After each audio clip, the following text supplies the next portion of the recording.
Okay, hi, we are going to talk to Dr. Marashi, who is dentist to the stars like Ben Affleck, Ryan Seacrest, Pink, Halsey, Kate Hudson, and many more. me, and he is going to tell us how to whiten your teeth both in office and at home. Thank you, Nurse Jamie. First, start with the teeth cleaning to get the plaque off your teeth from coffee, tea, red wine, all that good stuff. That in itself is going to make your teeth look 1 to 2 shades brighter. 2. Professional teeth whitening.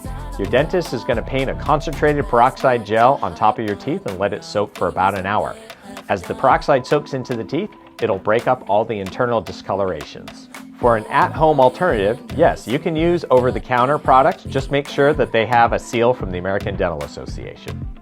Prevention is key. Don't forget to brush and floss to minimize buildup of the very things that stain your teeth in the first place. Professional teeth cleanings with a dental hygienist will definitely help with the process.